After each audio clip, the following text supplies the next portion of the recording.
Assalamualaikum warahmatullahi wabarakatuh. Innal hamdalillah nahmaduhu wa nasta'inuhu wa nastaghfiruh wa na'udzu billahi min shururi anfusina wa min sayyiati a'malina. May yahdihillahu fala mudilla lahu wa may yudlil fala hadiya lahu. Asyhadu an la ilaha illallah wahdahu la syarika lahu wa asyhadu anna Muhammadan 'abduhu wa rasuluh. Allahumma salli ala Muhammad wa ala alihi wa ashabihi wa man tabi'ahum bi ihsan ila yaumiddin. Ya ayyuhalladzina amanu taqullaha haqqa tuqatih wa la tamutunna illa wa antum muslimun. Ya ayyuhan nasu taqu rabbakumul ladzi khalaqakum min nafsin wahidah wa khalaqa minha zawjaha wa batha minhuma rijalan katsiran wa nisaa'a. Wattaqullaha allazi tasaaluna bil arham innallaha kana 'alaikum raqiba. Ya ayyuhalladzina amanu taqullaha wa qulu qawlan sadida yuslih lakum a'malakum wa yaghfir lakum dhunubakum wa man yuti'illaha wa rasulahu faqad faza fawzan 'azima. Amma ba'd. Fa inna asdaqal hadithi kitabullah wa khairal hadi hadi Muhammadin sallallahu alaihi wasallam. Wa syarrul umuri muhdatsatuha fa inna kulla muhdatsatin bid'ah wa kullu bid'atin dhalalah wa kullu dhalalatin finnar. Ma'asyiral muslimin, jamaah rahimani wa rahimakumullah. Marilah kita tingkatkan ketakwaan kita pada Allah Azza wa Jalla dengan takwa yang sebenar-benarnya, yakni dengan menjalankan perintah-perintah Allah dan Rasul-Nya serta meninggalkan larangan-larangannya. Kaum muslimin rahimani wa rahimakumullah,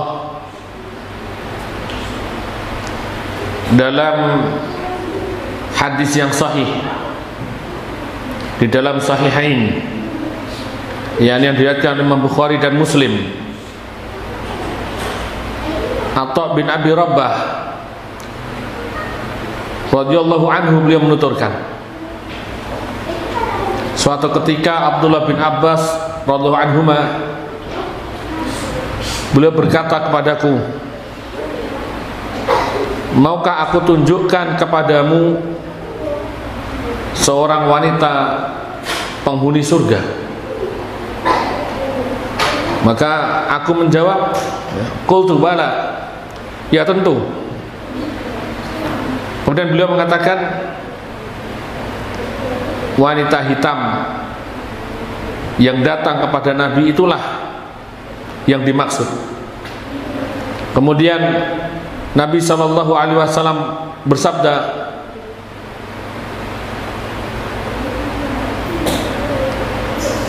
wanita itu mengatakan, aku menderita penyakit epilepsi atau ayan, dan auratku tersingkap di saat penyakitku kambuh. Doakanlah agar Allah Azza wa Jalla menyembuhkanku.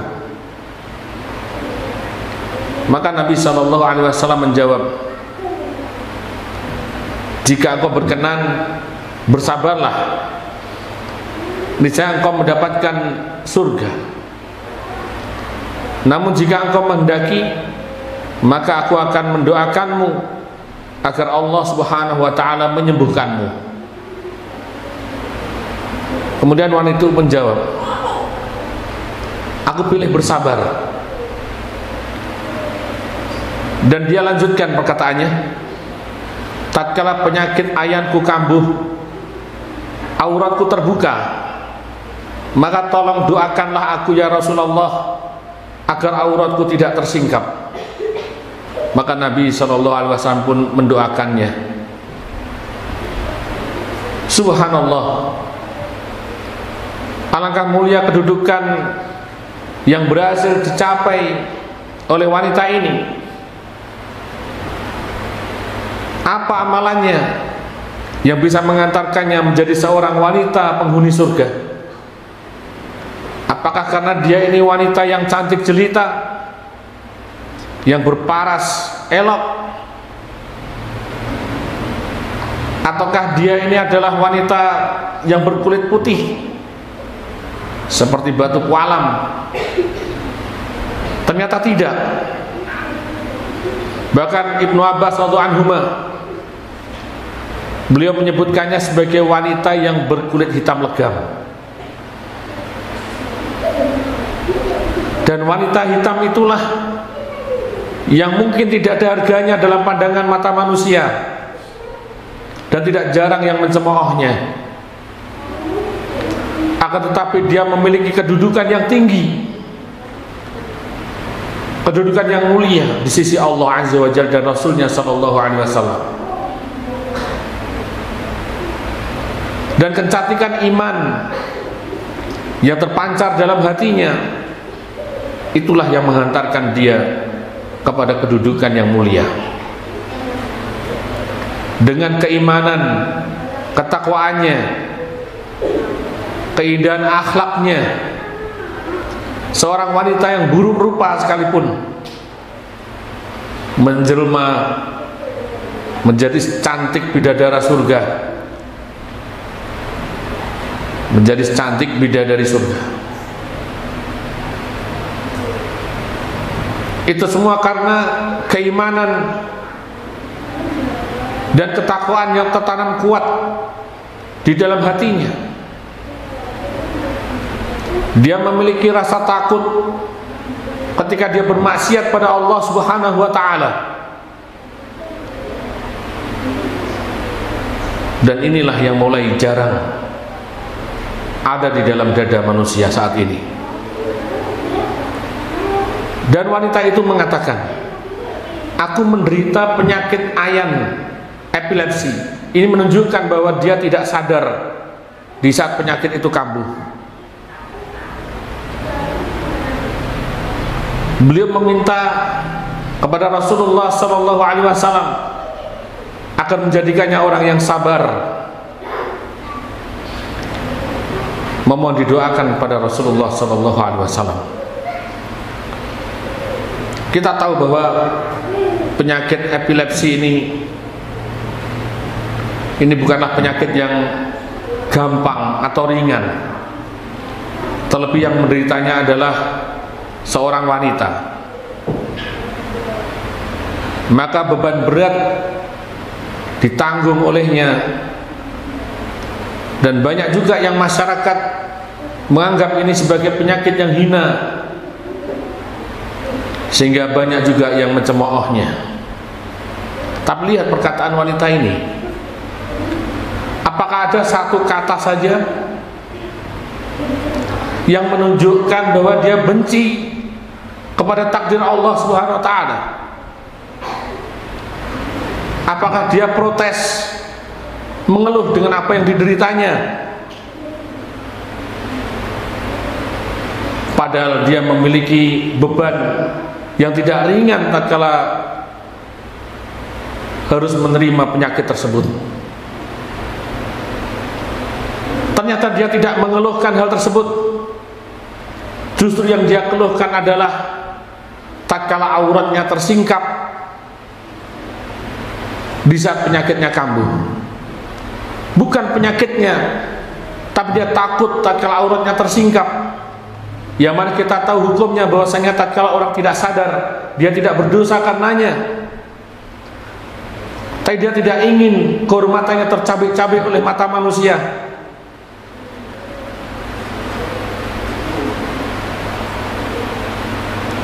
Dia ingin menjaga kehormatannya. Bandingkan dengan wanita sekarang, tidak ada udzur sama sekali. Mereka dengan bangga menampakkan auratnya, bahkan diperlombakan. Wa'idzubillah. Mereka benar-benar menantang Allah Subhanahu wa ta'ala. Menutup aurat itu wajib. Justru mereka membukanya dan diperlombakan demi materi, popularitas, dibangga-banggakan. di-share di media luas, waliyadzubillah, betapa rendah keimanan mereka,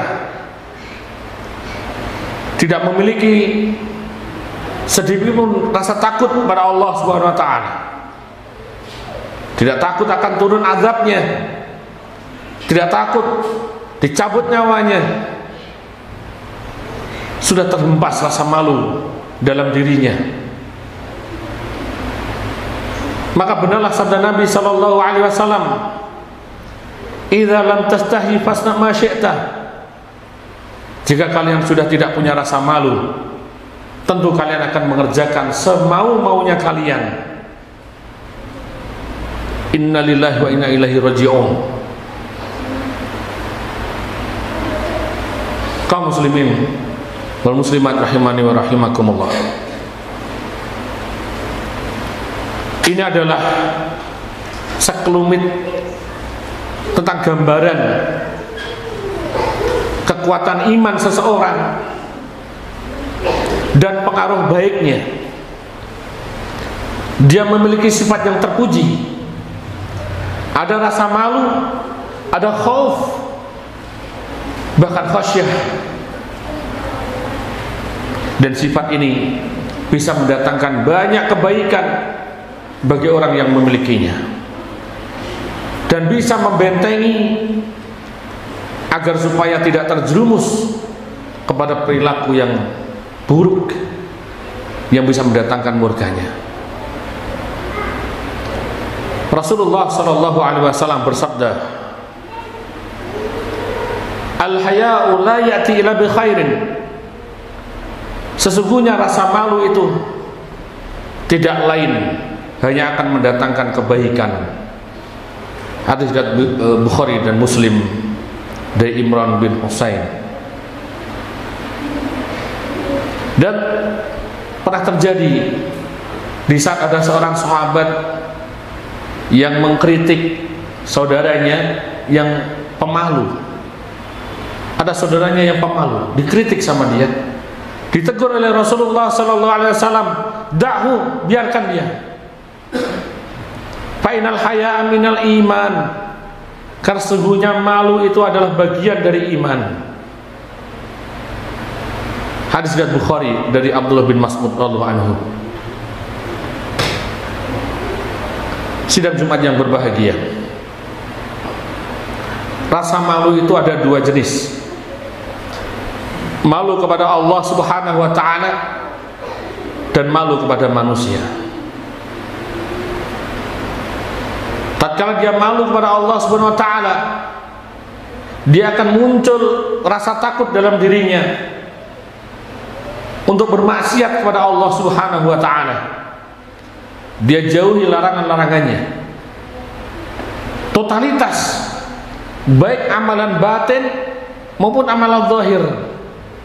Dan diawali amalan batinnya dia sudah merasa takut pada Allah Subhanahu wa ta'ala, maka akan mengendalikan jasadnya agar supaya tidak bermaksiat pada Allah Subhanahu wa ta'ala. Inilah buah dari ma'rifatullah. Kaum muslimin rahimani wa rahimakumullah. Selain itu kita juga harus punya rasa malu kepada manusia. Karena rasa malu ini akan mencegah kita dari perbuatan yang tidak layak dan tidak tercela, yang tercela maksudnya. Akan mencegah kita. Dan rasa malu ini membuat kita tidak suka jika aib kita ini dilihat oleh manusia. Tentu mendatangkan sesuatu yang dihindari oleh manusia tatkala orang lain melihat keburukannya.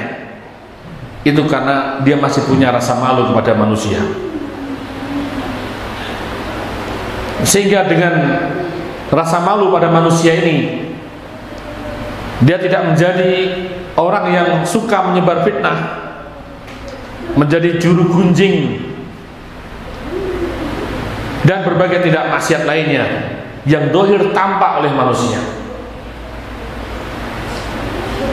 Atau bisa kita simpulkan secara gampang, secara mudah untuk kita pahami, rasa malu pada Allah Subhanahu wa taala akan mencegah seseorang diawali dari keburukan batinnya. Adapun rasa malu pada manusia akan mencegahnya dari kerusakan zahiriyah, lahirnya. Maka dengan itu semua dia akan menjadi orang yang baik secara lahir maupun batin, dan dia akan berupaya tetap baik walaupun dalam keadaan sendiri. Tidak ada manusia yang melihatnya karena dia malu pada Allah Subhanahu wa taala. Ya dimanapun pasti akan mengetahuinya. Maka malu seperti inilah yang disabdakan Rasulullah sallallahu alaihi wasallam, al-haya'u minal iman. Malu yang menjadi bagian dari iman. Aqulu qouli hadza astaghfirullah li wa lakum wa li sya'il muslimin wal muslimat fastaghfiruhu innahu huwal ghafurur rahim. Alhamdulillahi rabbil alamin wassalatu wassalamu ala nabiyyina Muhammadin wa ala alihi wa ashabihi wa man tabi'ahum bi ihsan ila yaumil amma ba'd. Kaum muslimin rahimani wa rahimakumullah. Setelah kita memahami hakikat dari rasa malu yang merupakan bagian dari iman, dan ini merupakan termasuk sifat yang terpuji dan sangat disayangkan, sifat ini telah tercabut dari banyak manusia sekarang ini. Padahal sifat ini bisa mendatangkan banyak kebaikan, juga bisa menjadi benteng agar tidak terjerumus kepada kemaksiatan. Maka rasa malu yang muncul karena menyadari keagungan dan dekatnya pengawasan Allah Subhanahu wa taala, rasa malu yang muncul karena sadar bahwa Allah Subhanahu wa taala Maha mengetahui seluruh perbuatan makhluknya, yang nampak maupun yang tersembunyi. Maka rasa malu yang seperti inilah yang masuk dalam tingkat keimanan tertinggi, yaitu ihsan. Kaum muslimin wal muslimat rahimani wa rahimakumullah. Bagaimana dengan orang yang tidak memiliki rasa malu? Orang yang tidak punya rasa malu berarti dia tidak memiliki benteng dalam dirinya yang bisa mencegahnya dari kemungkaran. Dia akan berbuat sesuka hatinya, menuruti syahwatnya. Dan telah disabdakan oleh Rasulullah sallallahu alaihi wasallam, "Idza lam tastajib fasna ma syi'ta." Jika engkau tidak malu, maka berbuatlah sesukamu. Artinya orang yang tidak memiliki rasa malu sedikit pun, dia pasti akan berbuat semaunya. Tidak peduli maksiat atau bukan, apakah itu etis atau tidak, dia akan hidup semuanya sendiri.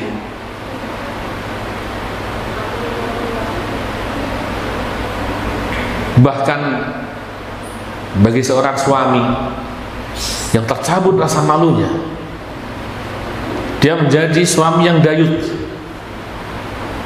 tidak memiliki rasa cemburu. Istrinya dibiarkan bebas bergaul dengan non mahram, karena tanpa ada lagi rasa malu. Bahkan tindakan asusila yang hina sekalipun dianggap baik dan dibanggakan, dianggap legal. Maka sungguh ironis, tapi inilah kenyataan yang ada sekarang ini. Di manakah rasa malu orang-orang yang mendapatkan amanah untuk mengayomi rakyatnya, mengayomi umat? Justru mereka memberikan contoh yang tidak baik, ditokohkan, memberikan contoh yang tidak baik. Maka ingatlah bahwasanya setiap dari kita ini pemimpin, Seorang suami memberikan contoh yang baik kepada keluarganya. Kullukum ra'in wa kullukum mas'ulun an ra'iyatih. Masing-masing pemimpin akan ditanya terhadap apa yang dipimpinnya. Maka dari itu kita berdoa pada Allah Subhanahu wa taala. Semoga Allah Subhanahu wa taala mengaruniakan kita rasa malu, sifat malu, sehingga memunculkan khauf dan khasyah, takutnya kita pada Allah Subhanahu wa taala. Dan itulah bagian dari akhlakul karimah yang menghindarkan kita dari durhaka kepada Allah Azza wa Jalla. Allahumma sholli ala Muhammad wa ala ali Muhammad kama shallaita ala Ibrahim wa ala ali Ibrahim innaka Hamidum Majid. Allahumma barik ala Muhammad wa ala ali Muhammad kama barakta ala Ibrahim wa ala ali Ibrahim innaka Hamidum Majid. Allahumma ighfir lil muslimina wal muslimat wal mu'minina wal mu'minat al ahya'i minhum wal amwat innaka sami'un qaribun mujibud da'wat. Rabbana zalamna anfusana wa illam taghfir lana wa tarhamna lanakunanna minal khasirin. Rabbana ighfir lana wal ikhwanil ladzina sabaquna bil iman wa la taj'al fi qulubina lil ladzina amanu rabbana innaka ra'ufur rahim. Rabbana la tuzigh qulubana ba'da idh hadaitana wa hab lana min ladunka rahmah innaka antal wahhab. Rabbana atina fid dunya hasanah wa fil akhirati hasanah wa qina adzaban nar. Wa sallallahu ala nabiyyina Muhammadin wa ala alihi wa sahbihi wa man tabi'ahum bi ihsan ila yaumiddin. Wa akhiru da'wana alhamdulillahi rabbil alamin. Aqimus shalah.